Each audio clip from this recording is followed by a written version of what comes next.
Kejaksaan Agung memastikan sudah mengantongi bukti cukup untuk menjadikan Plate sebagai tersangka. Peran Joni Plate dinilai Kejaksaan Agung cukup besar sebagai menteri dan juga pengguna anggaran. Peristiwa tindak pidana korupsi, proyek pembangunan infrastruktur BTS 4G, paket 1, 2, 3, 4, dan 5. Tentunya selaku pengguna anggaran dan selaku menteri. Dana yang digulirkan proyek senilai 10 triliun sekian, kerugian negaranya 8 triliun sekian. Nah, ini mungkin harus kita cermati bersama bahwa ini bukan peristiwa pidana biasa.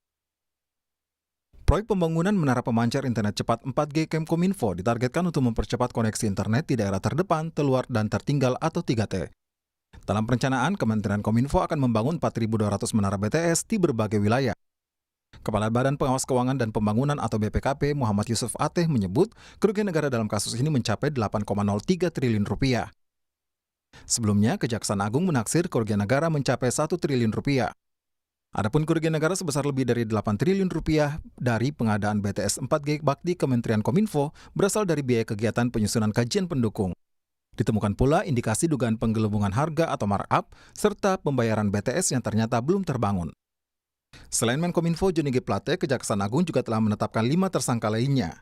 Tersangka Irwan Hermawan, selaku Komisaris PT Solitage Media Sinergi, Irwan diduga bermufakat bersama Direktur Utama Bakti Kominfo sehingga jadi pemenang proyek. Sebelumnya, ada Anang Ahmad Latif, Direktur Utama Bakti Kominfo yang telah ditetapkan sebagai tersangka dalam rekayasa lelang proyek Menara BTS. Lalu ada 3 tersangka lain, Gelombang Menak, Direktur Utama PT Mora Telematika Indonesia, Mukti Ali, Akun Direktur PT Huawei Tech Investment, dan ada Yohan Suryanto, tenaga ahli utama Human Development Kampus UI tahun 2020 yang diduga membuat riset fiktif terkait proyek BTS 4G.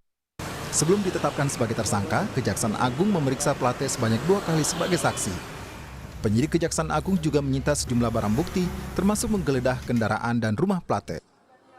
Tim Liputan, Kompas TV.